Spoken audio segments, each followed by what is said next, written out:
안녕하세요. 평생 자식 하나만 믿고 살았던 제 믿음이 7살짜리 손주 녀석이 그린 그림 한 장에 어떻게 박살 났는지 제 피눈물 나는 사연을 여러분께 처음으로 꺼내 보이려고 해요. 제 인생에 이렇게 기가 막히고 코가 막히는 배신이 찾아올 거라고는 정말 상상도 하지 못했어요. 남도 아니고 제 배 아파 낳은 아들놈과 제 손으로 반찬까지 다 해다 바친 며느리가 제 등 뒤에 서슬퍼런 칼을 꽂을 줄 누가 알았겠어요. 지금부터 제 가슴을 찢어놨던 폭풍 같은 그때 그 이야기를 한번 시작해 볼게요. 제 이름은 박순자, 올해 68입니다.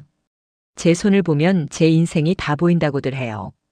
쭈글쭈글하고 마디마디 굵어진 투박하기 짝이 없는 이 손으로 새벽부터 시장 바닥을 쓸고 닦으며 국밥을 말아온 지 어언 40년이 넘었네요. 펄펄 끓는 가마솥 앞에서 흘린 땀이 강을 이루고 밤새도록 무거운 뚝배기를 나르느라 휜 허리는 펴질 날이 없었어요. 남편은 제 아들 민준이가 10살 되던 해에 억울하게 사고로 먼저 세상을 떴어요. 하늘이 무너지는 것 같았지만 눈에 밟히는 어린 아들을 보며 주저앉을 수가 없었죠. 그날 이후로 제 인생에는 오직 민준이, 제 아들 하나뿐이었습니다. 남들처럼 좋은 옷 한 번 못 사입고 흔한 화장품 한 번 얼굴에 못 발라봤어요. 그래도 괜찮았어요. 시장 상인들이 독하다 독해 혀를 내둘러도 저는 그저 아들놈 입에 맛있는 거 하나 더 넣어주고 남들한테 기죽지 않게 번듯한 옷 한 벌 더 사입히는 낙으로 살았으니까요. 그렇게 악착같이 모은 돈으로 아들을 대학까지 보내고 나니 어느새 녀석이 훤칠한 청년이 되어 대기업에 떡하니 취직을 하더군요. 그리고 얼마 안 가 참하고 예쁜 아가씨라며 지금의 며느리 지혜를 데리고 와서 제 앞에 무릎을 꿇었어요.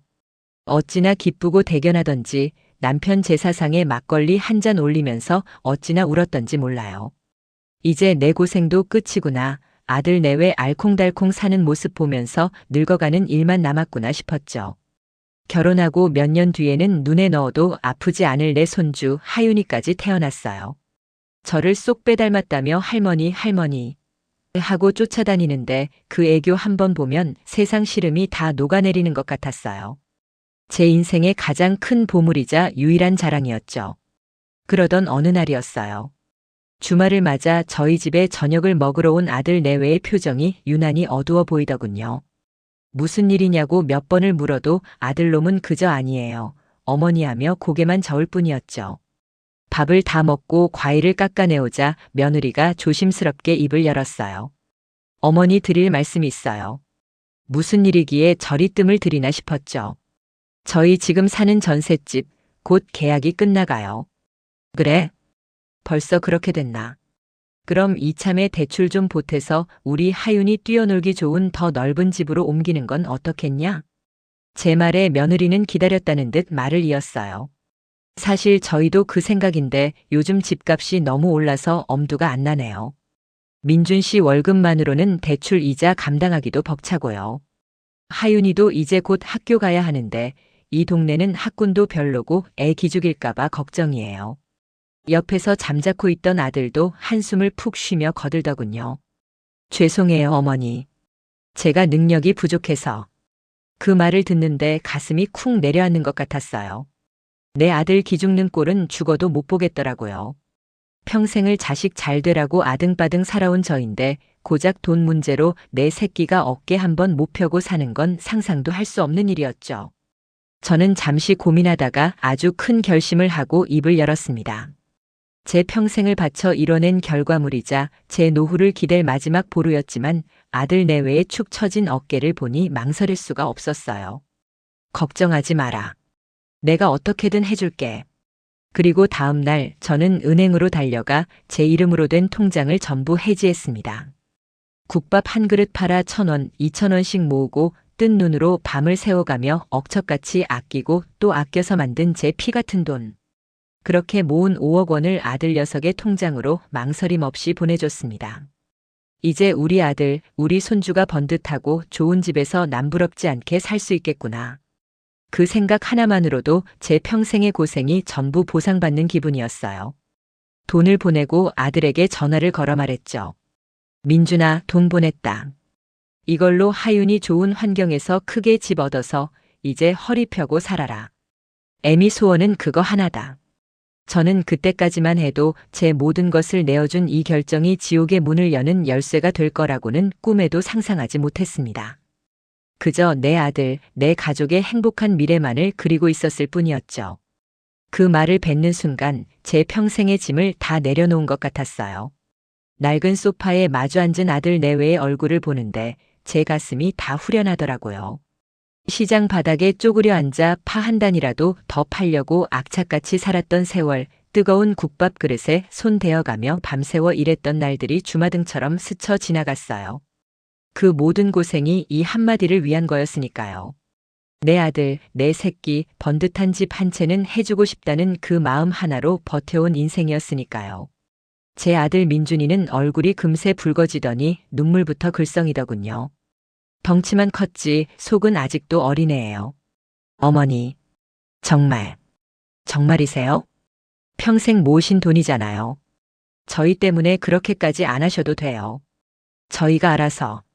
말끝을 흐리는 아들 녀석의 목소리가 가늘게 떨리는 걸 보니 기특하기도 하고 안쓰럽기도 하고 만감이 교차했죠. 제가 아들 손을 꾹 잡고 말했어요. 알아서 하긴 뭘 알아서 해. 내 월급 모아서 서울에 집 사려면 내 나이 돼도 어림도 없겠다. 어미가 돼서 그 정도도 못 해주겠니? 그냥 고맙게 받아. 대신 너희도 하윤이 잘 키우고 둘이 행복하게 살면 그게 효도야. 제 말에 아들은 결국 고개를 푹 숙이고는 어깨를 들썩이며 울더라고요. 그래, 내 아들은 이렇게 착한 녀석이었죠. 엄마 고생한 거 알아주고 그 마음에 고마워할 줄 아는 녀석. 그걸로 됐다고 생각했어요. 제 평생의 보상은 그걸로 충분하다고. 그런데 이상하게 며느리에는 표정이 없더라고요. 제 옆에서 남편이 엉엉 울고 있는데도 놀란 기색도 기쁜 기색도 없이 그저 찻잔만 만지작거리고 있었어요.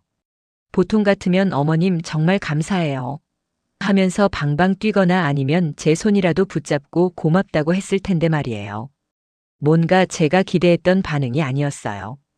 제가 며느리 얼굴을 빤히 쳐다보자 그제야 제 시선을 느꼈는지 억지로 입꼬리를 끌어올리며 말하더군요. 어머님, 감사해요. 이렇게 큰 돈을 생각지도 못했는데. 그런데 그 목소리에 온기가 하나도 없는 거예요. 꼭 숙제 검사 맞는 아이처럼 의무적으로 해야 할 말을 뱉는 느낌이었어요. 고맙다는 사람의 얼굴이 저렇게 싸늘할 수가 있나. 순간 제 가슴 한구석이 C-하게 내려앉는 기분이었어요. 아들 민준이가 눈물을 훔치고는 며느리 눈치를 살짝 보며 분위기를 띄우려고 애썼어요. 여보, 들었지? 이제 우리도 집 걱정 안 해도 돼. 어머니 덕분에. 우리 이제 어디부터 알아볼까? 당신이 전에 말했던. 글쎄. 며느리는 아들 말을 칼같이 자르더니 찻잔을 내려놓고는 한숨을 작게 내쉬었어요. 그 한숨 소리가 어찌나 크고 무겁게 들리던지 갑자기 거실 공기가 얼음장처럼 차가워지는 것 같았어요. 어머님 정말 감사한 말씀인데요. 근데 어머님은 잘 모르시겠지만 요즘 서울 집값이 정말 장난이 아니에요. 갑자기 집값 얘기는 왜 꺼내는 건지. 저는 영문을 몰라 그저 며느리 얼굴만 쳐다봤어요. 제 친구가 얼마 전에 잠실 쪽으로 이사를 갔는데 거긴 시작이 15억이래요. 그것도 작은 평수가. 저희가 5억을 보태도 대출을 얼마나 받아야 할지 감도 안 오네요. 그 말에 저는 순간 제 귀를 의심했어요. 지금 이게 무슨 소리인가. 내가 평생을 바쳐 모은 돈을 내놓겠다는데 고맙다는 말보다 집값 비싸다는 소리가 먼저 나온다고. 서운함을 넘어 어이가 없었죠. 강남은 아니더라도 우리 하윤이 생각하면 학군도 무시 못하고요. 아시잖아요, 어머님. 요즘 애들 교육이 얼마나 중요한지. 시작부터 다르면 나중엔 따라잡을 수도 없대요. 하윤이 기죽게 할 순 없잖아요. 마치 제가 세상 물정 모르는 늙은이 취급을 하는 것 같아 기가 막혔어요. 손주 교육 얘기를 꺼내는데 제가 무슨 말을 더 하겠어요. 자식 이기는 부모 없다는데 하물며 손주라니요. 옆에서 듣고 있던 아들 녀석이 안절부절 못하며 며느리 팔을 툭툭 쳤어요. 여보, 왜 그런 얘기를 지금 해? 어머니 성의가 있는데. 5억이 어디 작은 돈이야? 우리한테는 정말 큰 돈이지. 일단 감사하다고. 감사하죠. 당연히 감사하죠. 그런데 현실적인 문제잖아요. 어머님 돈이라고 우리가 무턱대고 아무데나 집을 살 수는 없는 거 아니에요? 이왕 시작하는 거 제대로 된 곳에서 시작해야 나중에 후회도 없죠. 안 그래요, 여보? 며느리는 아들을 쏘아붙이듯 말하는데 그 눈빛이 꼭 당신은 빠져 있어라고 말하는 것 같았어요. 아들은 그 기세에 눌려 더 이상 아무 말도 못하고 입만 벙긋거리더군요. 저는 그제야 깨달았어요. 아, 이 아이는 내 돈 5억이 고마운 게 아니구나. 자기가 원하는 목표를 채우기에 부족한 액수라고 불평하고 있는 거구나. 피가 거꾸로 솟는 것 같았어요. 국밥 한 그릇에 1,000원, 2,000원 하던 시절부터 안 먹고 안 입고 모은 돈이에요. 제 젊음과 맞바꾼 돈이고 제 인생 그 자체였어요. 그런데 그 돈이 고작 이걸로는 시작도 못하겠다는 푸념의 대상이 되어버린 거예요. 며느리는 제 속도 모르고 계속해서 말을 이어갔어요. 어머님 마음은 정말 하늘같이 감사해요. 그런데 이 돈을 어떻게 써야 가장 가치 있게 쓰는 건지 저희도 고민을 좀 해봐야 할 것 같아요. 괜히 어설픈 데 들어갔다가 나중에 집값이라도 떨어지면 그건 어머님께도 죄송한 일이잖아요. 마치 저를 위하는 척 말하는 그 뻔뻔함에 헛웃음이 나왔어요. 제 평생의 노력을 같이 운운하며 저울질하는 며느리의 모습에 머리를 한 대 세게 맞은 듯 멍해졌어요. 그 순간 제가 내어주기로 한 그 5억이 제 피와 땀이 갑자기 너무나 초라하게 느껴졌어요. 이건 아니라는 생각이 머릿속을 떠나지 않았죠. 뭔가 단단히 잘못되어 가고 있었어요. 그날 이후로 며칠 동안 마음 한구석이 계속 개운치 않았어요. 분명 며느리는 제게 고맙다고 정말 고맙다고 몇 번이나 인사를 했는데 이상하게 그 말이 진심으로 들리지가 않았던 거죠. 마치 해야 할 숙제를 마지못해 해치운 아이처럼 그의 얼굴엔 고마움보다는 알 수 없는 불만과 조급함이 뒤섞여 있었거든요. 내가 너무 늙어서 사람 속도 제대로 못 읽는 건가. 그냥 그렇게 넘기려고 애썼어요. 평생을 바쳐 모은 돈을 아들 내외 앞날을 위해 내놓는다는데 설마 무슨 다른 꿍꿍이가 있겠나 싶었죠. 그날은 아들 내외가 오랜만에 둘이서 영화를 보러 간다며 외출을 했어요. 덕분에 온전히 제 사랑하는 손주 하윤이와 시간을 보낼 수 있었죠. 7살짜리 하윤이는 저만 보면 좋아서 어쩔 줄을 모르는 제 비타민이에요. 제가 국밥집 하느라 제대로 돌봐주지도 못했는데 어쩜 그리 할머니를 잘 따르는지 모르겠어요. 하윤이랑 같이 소파에 앉아서 만화 영화를 보는데 아이가 갑자기 제 무릎을 베고 눕더니 그러는 거예요. 할머니, 나 할머니랑 평생 같이 살고 싶어. 아이고, 우리 강아지. 그럼 할머니야 좋지. 근데 하윤이도 이제 곧 학교 가고 나중에 크면 어여쁜 색시도 얻어야지. 언제까지 할머니랑 살 거야? 아니야. 나 그냥 할머니랑 엄마랑 아빠랑 다 같이 큰 집에서 살 거야. 맨날. 어린애다운 말이었지만 그 말이 어찌나 예쁘고 기특하던지요. 저는 하윤이의 부드러운 머리카락을 쓰다듬으며 한참을 웃었어요. 그러다 문득 거실 구석에 하윤이가 어질러 놓은 장난감이며 책들이 눈에 들어왔죠. 하윤아, 우리 이제 방에 들어가서 정리 좀 할까? 할머니가 도와줄게. 저는 하윤이 손을 잡고 아이 방으로 들어갔어요. 여기저기 널브러진 로봇 장난감을 상자에 담고 읽다 만 동화책들을 책꽂이에 꽂아주는데 침대 밑으로 삐죽 튀어나온 스케치북 한 권이 보이더라고요. 우리 하윤이가 그림 그리는 걸 좋아해서 스케치북이 몇 권이나 되거든요. 무심코 그걸 꺼내 들었어요. 우리 손주가 이번엔 또 뭘 그렸나 할머니가 한번 볼까? 싱긋 웃으며 스케치북 첫 장을 넘겼죠. 거기엔 삐뚤빼뚤한 글씨로 세상에서 제일 좋은 우리 할머니라고 쓰여 있고 제 얼굴이 커다랗게 그려져 있었어요. 주름까지 세세하게 그려놓은 게 어찌나 귀엽던지 저도 모르게 웃음이 터져 나왔죠. 다음 장 또 다음 장을 넘길 때마다 하윤이의 순수한 세상이 펼쳐졌어요. 아빠랑 공원에서 축구하는 그림, 엄마랑 마트 가서 과자 사는 그림, 저랑 같이 만두 빚는 그림 한 장 한 장 넘길 때마다 제 마음이 따뜻해지는 것 같았어요. 그래, 내가 이 맛에 살지. 이 행복을 지켜주려고 그 고생을 한 거지. 그렇게 생각하며 마지막 장을 향해 넘기고 있었어요. 그런데 스케치북 거의 끝부분에서 제 손가락이 딱 멈춰버렸어요. 심장이 이유 없이 쿵 하고 내려앉는 기분이었죠. 지금까지 봤던 그림들이랑은 분위기가 너무나도 다른 아주 이상한 그림 한 장이 있었거든요. 그 그림에는 아주 크고 높은 아파트가 그려져 있었어요. 우리 하윤이가 보기엔 성처럼 보였을지도 모르겠네요. 그리고 그 아파트 꼭대기에 우리 세 식구, 그러니까 제 아들 민준이랑 며느리 지혜, 그리고 하윤이가 웃으며 서 있었죠. 그런데 이상했어요. 그 그림 어디에도 제 모습은 보이지 않았거든요. 대신 그 세 식구 옆에 커다란 돈주머니 하나가 덩그러니 그려져 있었어요. 그리고 그 돈주머니 위에는 아이의 삐뚤빼뚤한 글씨로 5억이라고 적혀 있었죠. 순간 숨이 턱 막혔어요. 하지만 그건 시작에 불과했어요. 제 눈을 의심하게 만든 건 그 아파트 밑에 쓰인 한 줄의 글씨였어요. 마치 공식처럼 이렇게 쓰여 있었죠. 할머니 돈 우리 집. 저는 그 글씨를 보고 그 자리에 얼어붙고 말았어요. 머릿속이 새하얗게 변하면서 아무 생각도 나지 않았죠.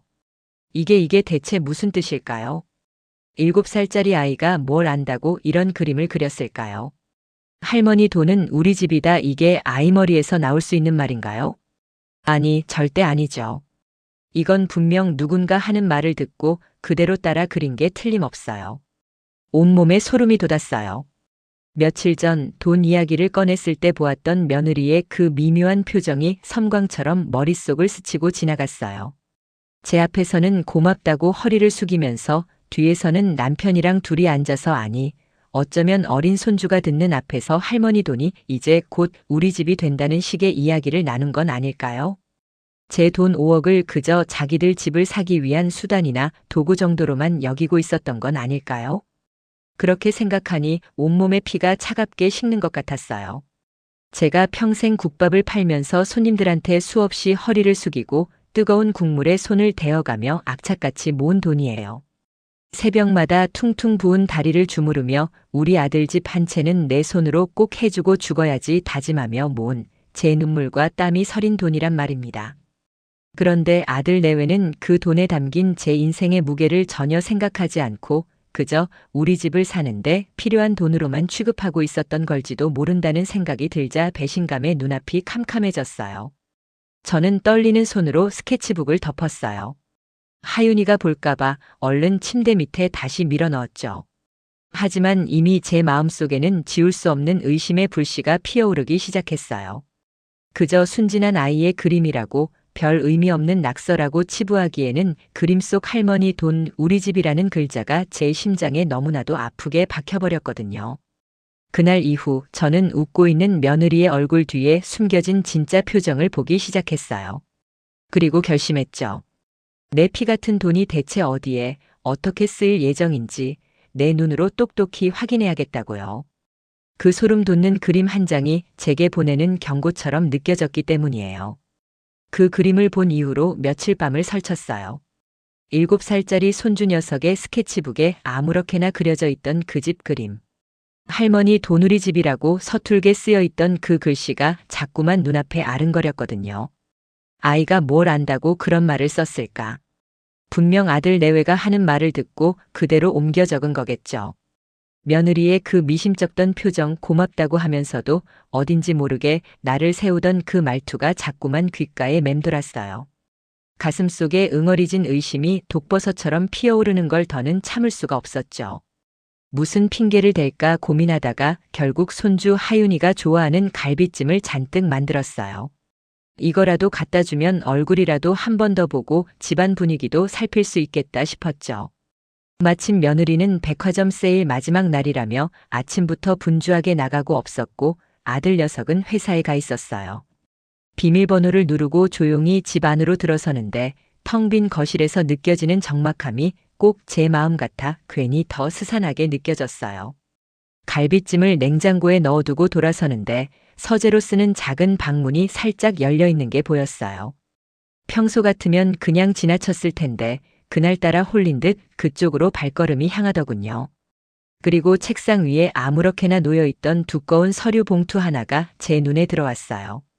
땡땡 부동산이라고 찍힌 그 봉투를 보는 순간 심장이 쿵 하고 바닥으로 떨어지는 것만 같았어요. 열어보면 안 된다는 걸 알면서도 제 손은 이미 봉투를 향해 뻗어나가고 있었어요. 덜덜 떨리는 손으로 봉투를 열어 내용물을 꺼내자 가장 먼저 눈에 들어온 건 부동산 매매 계약서라는 굵은 글씨였어요. 주소지를 확인하는 순간 저는 숨을 쉴 수가 없었어요. 강남구 맙소사 강남이었어요. 제가 아는 동네도 아니었어요. TV 뉴스에서나 보던 집 한 채에 수십억 한다는 바로 그 동네 말이에요. 정신을 차리고 매매 대금란에 적힌 숫자를 하나하나 짚어가며 읽어내려갔어요. 1, 10, 100, 1010억. 10억 원. 제 평생 만져보지도 못할 만큼 큰 돈이었어요. 아니, 5억으로 어떻게 강남에 10억짜리 집을 산다는 말인가. 머릿속이 하얗게 비어버린 것 같았죠. 그 순간 계약서 밑에 깔려있던 다른 서류 한 장이 눈에 들어왔어요. 대출 심사 결과 통지서. 대출 신청 금액 정확히 5억 원. 대출 승인. 그제야 모든 조각이 맞춰지기 시작했어요. 제 돈 5억을 계약금과 중도금 일부로 넣고 나머지 5억은 은행에서 빚을 내서 10억짜리 집을 사려던 속셈이었던 거예요. 그러니까 평생 시장 바닥에서 쭈그리고 앉아 국밥을 팔아 모은 제 피 같은 돈이 고작 며느리의 강남 입성 꿈을 위한 발판, 위험천만한 빚더미의 담보가 될 뻔했던 거죠. 다리에 힘이 풀려 그 자리에 주저앉고 말았어요. 눈앞이 캄캄해지고 귓가에서는 윙 하는 소리만 맴돌았어요. 시장의 비릿한 냄새, 뜨거운 국밥 그릇에 대어 흉터투성이인 내 손, 새벽 찬 바람을 맞으며 웅크리고 앉아있던 내 서러운 세월이 주마등처럼 스쳐 지나갔어요. 이게 겨우 이런 취급을 받으려고 내가 그 고생을 했던가. 아들 녀석 얼굴이 떠올랐어요. 차마 제게는 말 못하고 쩔쩔매던 그 표정의 의미를 이제야 알 것 같았어요. 얼마나 그러고 있었을까요? 현관문 열리는 소리가 들리고 아들 내외가 들어왔어요. 서재에 주저앉아 있는 저를 발견하고는 둘 다 얼굴이 새하얗게 질리더군요. 제 손에 들린 서류를 본 며느리가 먼저 빽소리를 질렀어요. 어머님, 그걸 왜 마음대로 보세요? 남의 물건을. 그 말에 남아있던 이성의 끈이 툭 하고 끊어져 버렸어요. 제가 서류를 바닥에 내던지며 소리쳤어요. 남의 물건? 이게 남의 물건이야? 내 돈 5억이 여기 들어가 있는데 이게 남의 일이냐고. 10억? 이게 대체 다 무슨 소리야? 나한테는 한마디 상의도 없이 니들 멋대로 이런 엄청난 일을 벌여. 제 기세에 눌렸는지 아들 녀석이 다가와 제 팔을 붙잡으며 말했어요. 엄마 진정하시고 제 말 좀 들어보세요. 다 엄마랑 우리 하윤이 미래를 위해서 그런 거예요. 지금 아니면 강남에 들어갈 기회가 없어요. 어차피 엄마가 주신 돈으로 사는 거니까. 닥치지 못해. 저는 아들의 손을 뿌리쳤어요. 내 돈으로 사는 거라고. 그럼 5억짜리 집을 알아봐야지. 어디서 감히 5억을 더 빚져서 도박을 하려고 들어. 저 이자랑 원금은 어떻게 갚을 건데. 내 월급 뻔히 아는데 그걸로 저 빚 감당이 될 것 같아? 혹시라도 잘못되면 내 돈 5억은 그냥 공중으로 날아가는 거야. 내 평생이 전부 날아가는 거라고. 울분이 터져나와 목이 다 쉬어버렸어요. 그런데 제 절규에도 며느리는 눈 하나 깜짝하지 않더군요. 오히려 팔짱을 끼고 저를 위아래로 훑어보며 차갑게 말했어요. 어머님은 정말 뭘 모르시네요. 요즘 세상에 빚 없이 집 사는 사람이 어디 있어요? 다들 그렇게 레버리지 써서 자산 불리는 거예요. 그리고 어머님 돈도 이제 저희한테 주신 거니까 저희 돈이죠. 저희가 알아서 계획 세워서 쓰는 게 맞는 거 아니에요? 평생 시장에만 계셔서 경제관념이 없으신가 본데. 그 순간 저는 제 귀를 의심했어요. 내 돈이 이제 자기들 돈이라고요? 평생 시장에만 있어서 경제관념이 없다고요? 온몸의 피가 거꾸로 솟는 기분이었어요. 배신감에 눈물이 핑 돌았지만 여기서 무너지면 안 된다고 생각했어요. 저는 제 옆에서 안절부절 못하며 아내와 저 사이에서 눈치만 보고 있는 아들을 향해 돌아섰어요. 민준아, 너도 똑같은 생각이니? 이 애미가 평생 바친 돈이 그냥 니들 강남 아파트 사는데 보태는 눈먼 돈으로 보여. 아들은 제 눈을 피하며 고개를 숙일 뿐이었어요. 그 침묵이 그 어떤 대답보다 더 아프게 제 가슴을 찔렀어요. 우유부단하고 착하기만 했던 내 아들. 결국 며느리의 욕심에 넘어가 제 어미 등 뒤에 칼을 꽂는구나. 그깟 아파트가 뭐라고 제 인생 전부를 담보로 이런 무서운 도박을 하려 했던 걸까요? 그 순간 깨달았어요. 평생을 바쳐 자식 하나만 보고 살았던 제 믿음이 얼마나 어리석고 부질없었는지를요. 서류 뭉치를 든 제 손이 부들부들 떨리고 있었어요. 세상이 무너지는 것 같다는 말이 정말 어떤 건지 그때 알았어요. 아들 내외 방에서 나온 뒤로 한참을 제 방 구석에 멍하니 앉아 있었네요. 창밖은 이미 어둑어둑해지고 있었지만 불을 켤 생각도 못했어요. 그냥 아무 생각도 할 수가 없었거든요. 내 피 같은 돈 5억. 시장 바닥에서 찬밥 더운 밥 가릴 새 없이 국밥을 팔아넘기며 달아빠진 내 무릎과 맞바꾼 돈이었어요. 손님들한테 싫은 소리 들어가며 허리 한번 제대로 펴지 못하고 악착같이 모은 돈이었죠. 그 돈이 내 아들, 내 새끼의 미래를 환하게 밝혀줄 유일한 등불이라고 그렇게 철석같이 믿었어요. 그런데 그 등불로 뭘 하려고 했다고요? 겨우 남들한테 잘 보이기 위한 10억짜리 껍데기를 사려고 이 늙은 어미의 등골을 빼먹다 못해 아예 부러뜨릴 작정을 했던 거예요. 며느리 이지혜의 욕심은 그렇다 쳐도 내 아들 민준이까지 거기에 동조했다는 사실이 심장을 도려내는 것 같았어요. 엄마 죄송해요. 그 한마디가 그렇게 어려웠을까요? 엄마 지혜가 너무 갖고 싶어 해서. 차라리 솔직하게라도 말했더라면. 아니요, 그래도 용서가 안 됐을 거예요. 이건 단순히 돈 문제가 아니었으니까요. 평생을 바친 내 삶과 사랑이 그깟 아파트 한 채 값어치보다 못하게 취급당했다는 그 배신감이 저를 숨도 못 쉬게 짓눌렀어요. 벽에 걸린 낡은 흑백 사진 속에서 환하게 웃고 있는 젊은 시절의 저와 남편 그리고 갓난아기인 민준이의 모습이 눈에 들어왔어요. 남편 일찍 여의고 저 어린 것 하나 굶기지 않겠다고 남들보다 더 잘 키우겠다고 다짐하며 살아온 세월이 주마등처럼 스쳐 지나갔어요. 그때마다 우리 아들, 우리 민준이 를 되뇌며 버텼는데 그 아들이 이제는 어미의 재산을 자기 아내와 합심해서 송두리째 삼키려는 하이에나가 되어버린 기분이었죠. 눈물이 뺨을 타고 뚝뚝 떨어졌어요. 분하고 억울하고 서러워서 소리라도 지르고 싶었지만 목구멍에 돌덩이가 걸린 것처럼 아무 소리도 나오지 않았어요. 그냥 이대로 모든 걸 다 놓고 싶었어요. 돈도 자식도 이 지긋지긋한 삶도 전부 다요. 그때였어요. 방문이 조심스럽게 스르륵 열리더니 작은 머리 하나가 쏙 들어오는 거예요. 할머니? 잠에서 깬 건지 부스스한 머리를 한 제 손주 하윤이었어요. 어둠 속에서 웅크리고 앉아있는 제 모습을 보더니 아이가 깜짝 놀라 달려왔어요. 할머니, 왜 불도 안 켜고 여기 있어요? 어디 아파요? 작고 따뜻한 손이 제 차가운 손등을 덮어왔어요.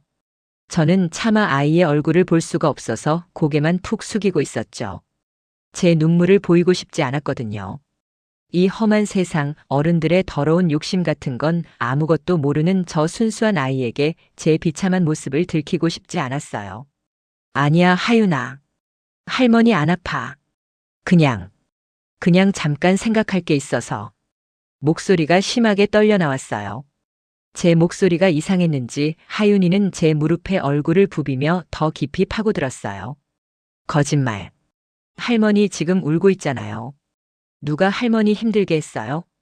아빠가 그랬어요? 엄마가 그랬어요? 아이의 맑은 목소리가 텅 빈 제 가슴을 후벼 팠어요. 그래, 내 아빠랑 내 엄마가 그랬다. 목구멍까지 차오른 말을 간신히 삼켰어요. 어떻게 이 아이에게 그런 끔찍한 말을 할 수 있겠어요? 아니야, 아무도 할머니 안 힘들게 했어.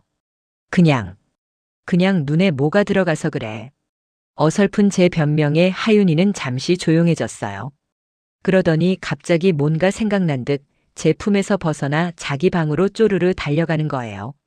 잠시 후 무언가를 소중하게 두 손으로 들고 다시 제게 다가왔어요. 스케치북 한 장이었죠. 할머니, 이거 봐요. 아이는 제 손에 스케치북을 쥐어주며 신이 나서 말했어요. 어두워서 잘 보이지도 않는데 아이는 제 손을 잡아 끌어 거실로 향했어요. 거실 불을 탁 켜는데 순간 눈이 부셔서 인상을 찌푸렸죠. 짠! 내가 그린 거예요. 오늘 유치원에서 그렸어요. 하윤이가 제 눈앞에 펼쳐 보인 그림 한 장. 거기에는 삐뚤빼뚤하지만 정성스럽게 그린 집 한 채가 있었어요. 빨간 지붕에 활짝 웃는 노란색 해도 그려져 있었죠. 그리고 그 집 앞에는 4명의 사람이 손을 잡고 서 있었어요. 제일 키가 큰 아빠, 예쁜 원피스를 입은 엄마, 그리고 그 옆에 찰싹 붙어 있는 작은 아이. 아마 하윤이 자기 자신이겠죠. 그런데 그 사람들 옆에 하얀 백발에 몸빼바지를 입은 할머니 한 명이 함께 손을 잡고 환하게 웃고 있는 거예요. 바로 저였어요. 그림 위쪽에는 아이의 서툰 글씨로 이렇게 적혀 있었어요. 할머니랑 같이 사는 우리 집. 나의 소원. 순간 숨이 멎는 것 같았어요. 며칠 전 소름이 돋았던 그 그림과는 전혀 다른 그림이었어요. 할머니 돈 우리 집이라고 쓰여 있던 그 섬뜩한 그림. 그건 며느리의 욕심이, 아들의 욕심이 아이에게 투영된 결과물이었죠. 하지만 지금 제 눈앞에 있는 이 그림은 달랐어요. 이건 온전히 제 손주 하윤이의 마음이었어요. 이 아이의 진짜 소원은 비싼 강남 아파트가 아니었던 거예요. 그냥 할머니랑 아빠랑 엄마랑 다 같이 손잡고 사는 따뜻한 집. 그거 하나였던 거죠. 하윤아.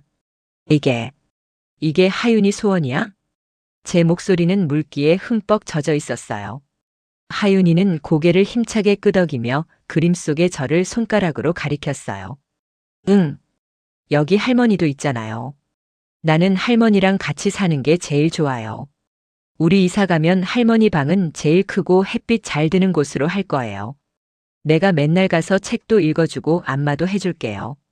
아무것도 모르는 아이의 순수한 말 한마디 한마디가 비수처럼 날아와 제 가슴에 박혔어요. 하지만 아프지 않았어요. 오히려 그동안 저를 짓누르던 분노와 배신감, 서러움 같은 감정의 응어리들이 눈물과 함께 뜨겁게 녹아내리는 기분이었죠. 저는 그 자리에 주저앉아 하윤이를 끌어안고 한참을 울었어요. 미안하다 아가야. 미안하다. 이 어리석은 할미가 하마터면 내 소중한 소원을 더러운 돈과 맞바꿀 뻔했구나. 내가 원하는 건 이런 건데 할미는 그것도 모르고. 그깟 5억. 아니 10억이면 또 뭐 하겠어요. 저 그림 속에 행복한 웃음 하나를 살 수 없다면 그건 그냥 종이 조각에 불과한 것을요. 저는 깨달았어요. 제가 진짜 지켜야 할 것이 무엇인지. 제가 그 돈으로 무엇을 해야 하는지. 아들과 며느리의 끝없는 욕심을 채워주는 건 하윤이의 저 소박하고 예쁜 꿈을 짓밟는 것과 같았어요. 그 아이의 그림을 부적처럼 가슴에 품고 저는 자리에서 일어났습니다. 더 이상 망설일 필요가 없었어요. 제 눈빛은 그 어느 때보다 단단하고 차분해져 있었죠. 제 작은 손주 하윤이가 꼬물꼬물한 손으로 그려준 그림을 손에 쥐고 저는 한참을 앉아 있었어요. 종이 위에는 삐뚤빼뚤하지만 세상에서 가장 따뜻한 집이 있었고 그 안에서 저와 하윤이가 손을 꼭 잡고 웃고 있었죠. 할머니랑 같이 사는 우리 집. 이 6글자가 제 억장이 무너지는 가슴을 겨우 붙들고 있는 것 같았어요. 배신감에 들끓던 분노, 아들에 대한 원망, 며느리에 대한 미움이 하윤이의 순수한 그림 앞에서 힘을 잃고 스르르 녹아내리는 기분이었어요.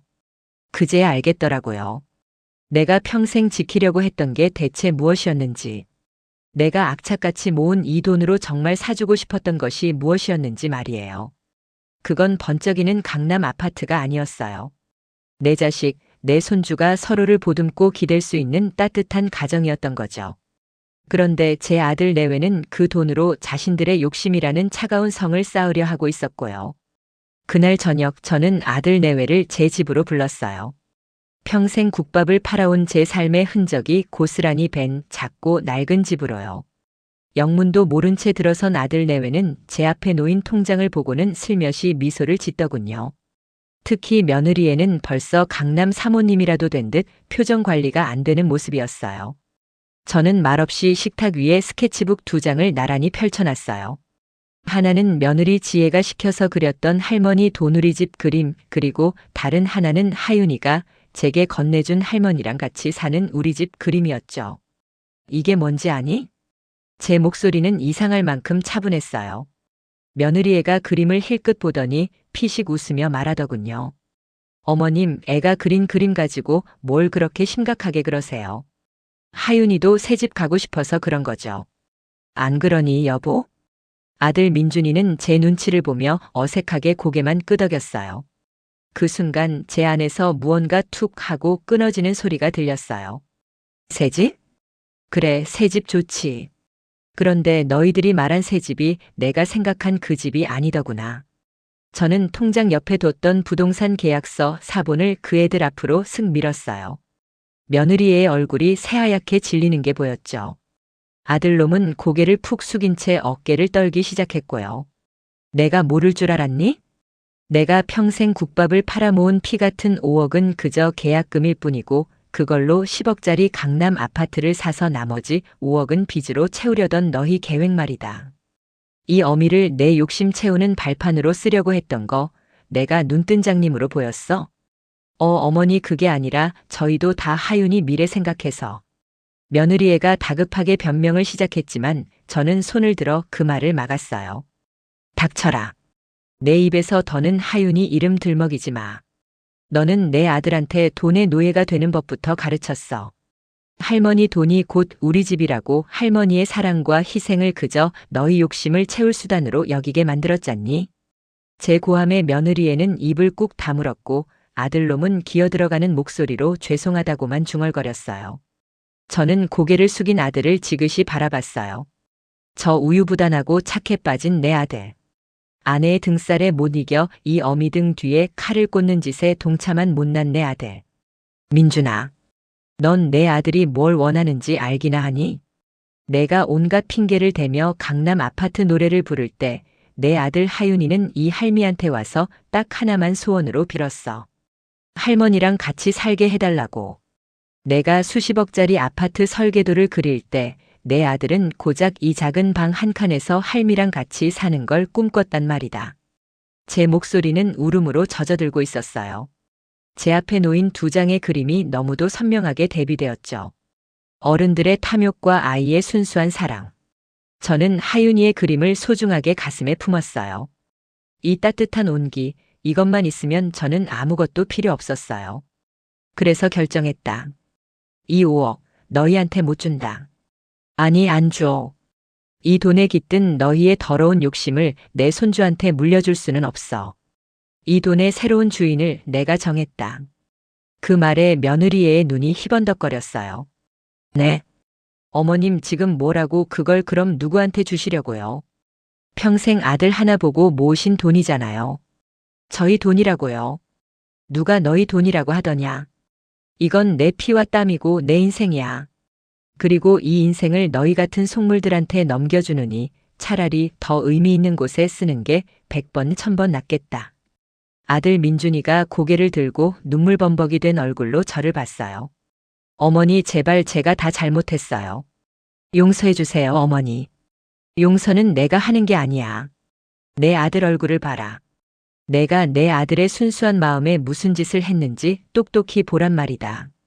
나는 이제 너희들의 욕심을 채워주는 어미가 아니라 내 손주에게 부끄럽지 않은 할머니가 될란다. 저는 자리에서 일어났어요. 더 이상 할 말은 없었어요. 제 마음은 비바람이 휩쓸고 간 뒤처럼 고요했지만 그 어느 때보다 단단하고 선명해져 있었어요. 아들의 절규와 며느리의 악에 바친 고함 소리가 등 뒤에서 들려왔지만 저는 단 한 번도 뒤돌아보지 않았습니다. 제 손에는 하윤이의 그림이 그리고 제 마음속에는 5억의 새로운 주인이 이미 정해져 있었으니까요. 통장을 챙겨 들고 집을 나서는 제 발걸음이 그렇게 가벼울 수가 없었어요. 평생을 허리띠 졸라매고 손님들한테 싫은 소리 들어가며 국밥 한 그릇이라도 더 팔아보겠다고 아등바등 살아온 세월이었죠. 그 세월의 무게가 고스란히 담긴 그 돈 5억. 그걸 들고 가는 길인데도 이상하게 마음은 훨훨 나는 새털 같았어요. 후원재단 사무실 문을 열고 들어서는데 젊은 직원이 저를 보고 어리둥절한 표정을 짓더군요. 하긴 시장 골목에서 바로 온 것 같은 허름한 할머니가 불쑥 찾아왔으니 그럴 만도 했겠죠. 저는 망설이지 않았어요. 제 앞에 놓인 서류에 제 이름 석자, 박순자를 꾹꾹 눌러 썼습니다. 그리곤 제 평생이 담긴 통장을 조용히 내밀었죠. 이 돈 전부 집 없는 아이들, 밥 굶는 아이들을 위해서 써주세요. 제 이름은 밝히지 않아도 좋습니다. 제 말을 들은 직원의 눈이 동그래지더니 몇 번이고 금액을 확인하고는 저를 믿을 수 없다는 듯 쳐다보더군요. 혹시 무슨 협박을 받고 오신 건 아니냐, 가족들은 아시냐, 온갖 질문을 쏟아냈지만 제 마음은 이미 정해진 뒤였어요. 모든 절차를 마치고 재단을 나서는 순간 제 어깨를 짓누르던 무거운 짐 덩어리가 쑥 빠져나가는 기분이었어요. 돈이 사라졌는데 오히려 세상을 다 가진 것처럼 후련했죠. 문제는 그 후였어요. 집에 돌아오니 아들 내외가 거실에 심각한 얼굴로 앉아 저를 기다리고 있더군요. 며느리 지혜는 벌써부터 김칫국부터 마시고 있었는지 강남 부동산 사이트를 들여다보며 입이 귀에 걸려 있었죠. 저를 보자마자 쪼르르 달려와 팔짱을 끼며 살갑게 묻더군요. 어머니, 어디 다녀오세요? 저희 오늘 집 계약 날짜 잡으려고요. 어머니가 돈 주시면 바로 도장 찍으려고요. 저는 아무 말 없이 소파에 앉아 물 한 잔을 마셨어요. 제 침묵이 길어지자 며느리의 얼굴에서 미소가 서서히 사라지기 시작했죠. 아들 민준이가 눈치를 보며 조심스럽게 입을 열었어요. 엄마, 무슨 일 있으세요? 표정이 안 좋으시네. 저는 컵을 내려놓고 둘을 똑바로 쳐다보며 말했어요.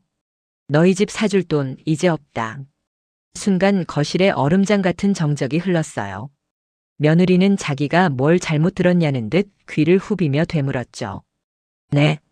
어머니, 지금 뭐라고 하셨어요? 농담이시죠? 농담 아니다. 그 돈 오늘 전부 다른 곳에 썼다. 다른 곳이요?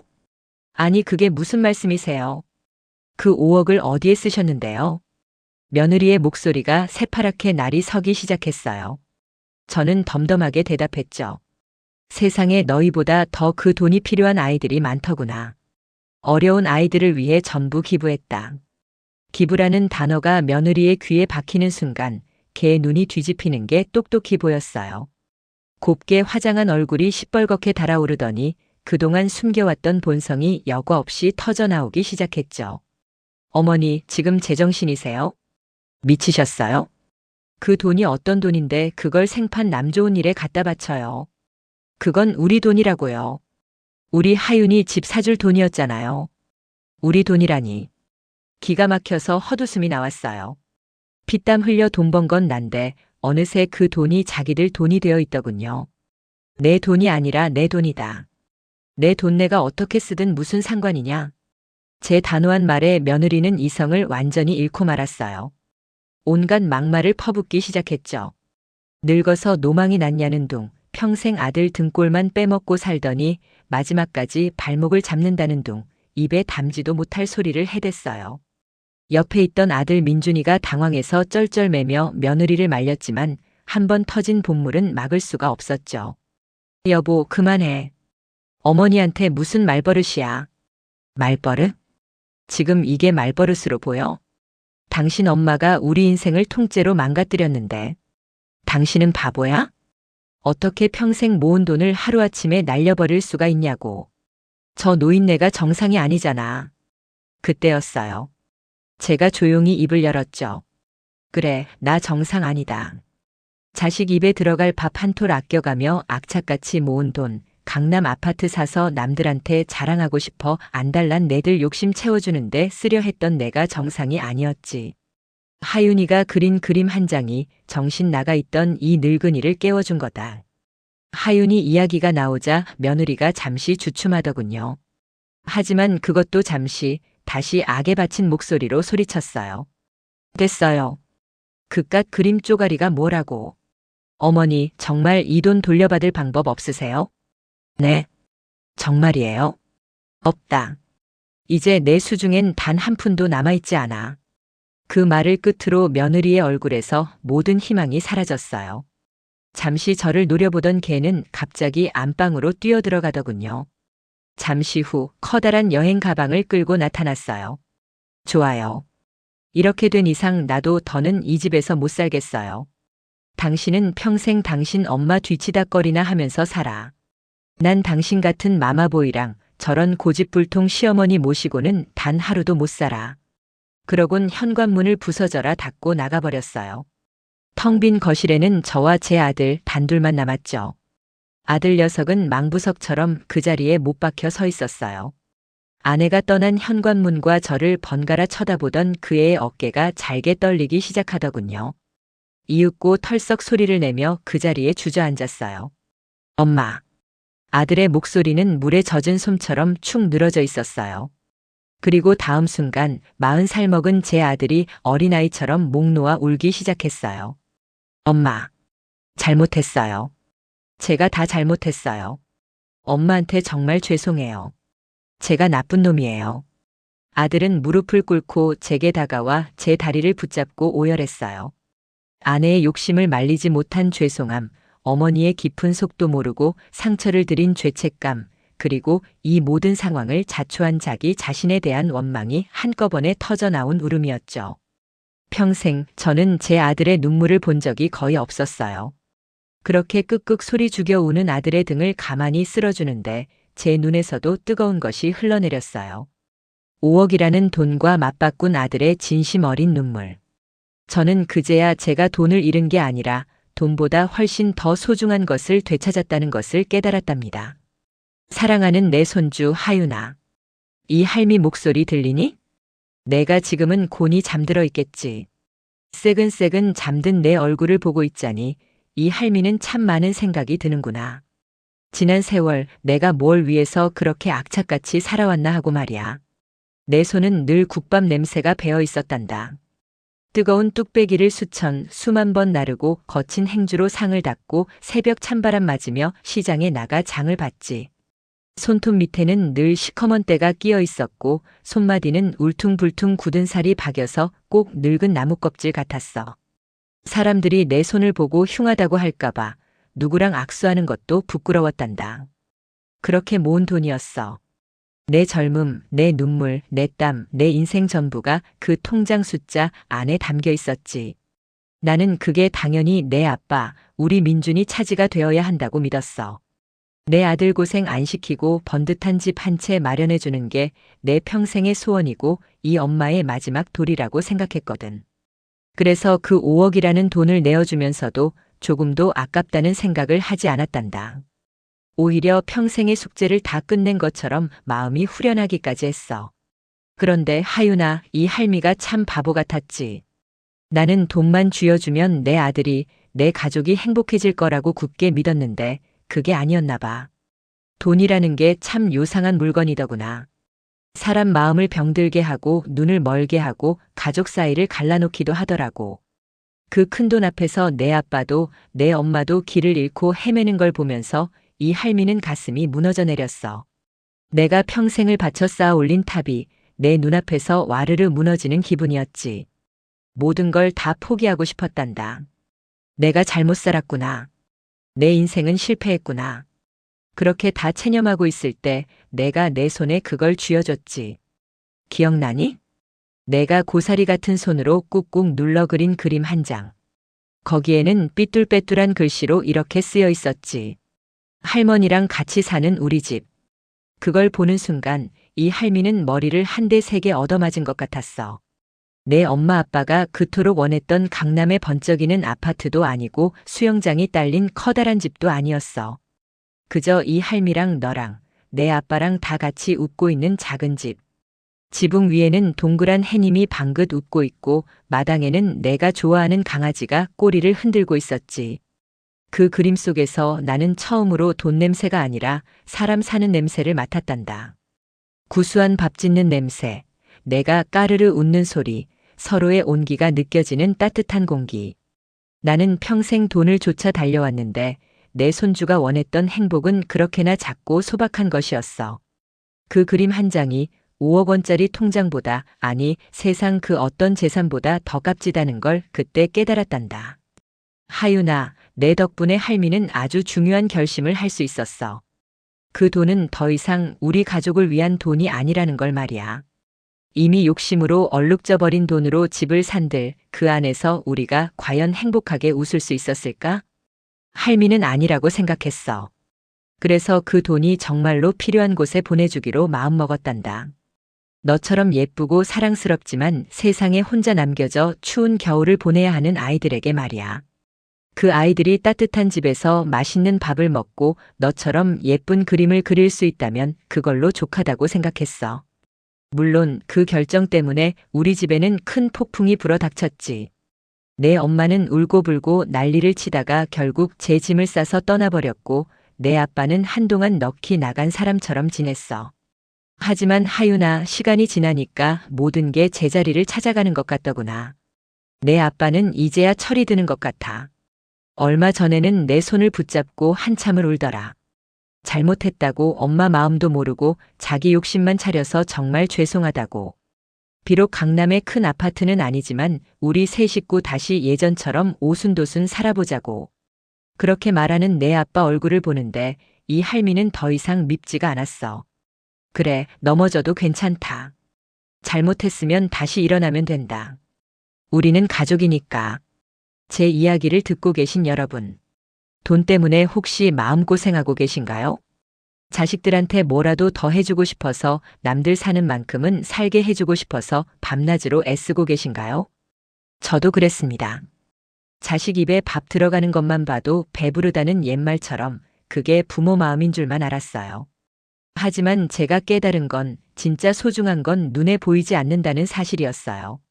돈으로 살 수 없는 것들, 아이의 해맑은 웃음, 가족이 함께 모여 앉아 먹는 저녁 식사, 힘들 때 등을 토닥여주는 따뜻한 손길, 그런 것들이 모여서 진짜 행복한 집을 만드는 거더라고요. 우리 손주 하윤이가 제게 가르쳐준 진실입니다. 사랑하는 내 손주 하윤아. 이제 할미는 더 이상 돈을 모으지 않을 거야. 대신 너와 함께하는 시간을 차곡차곡 모을 거란다.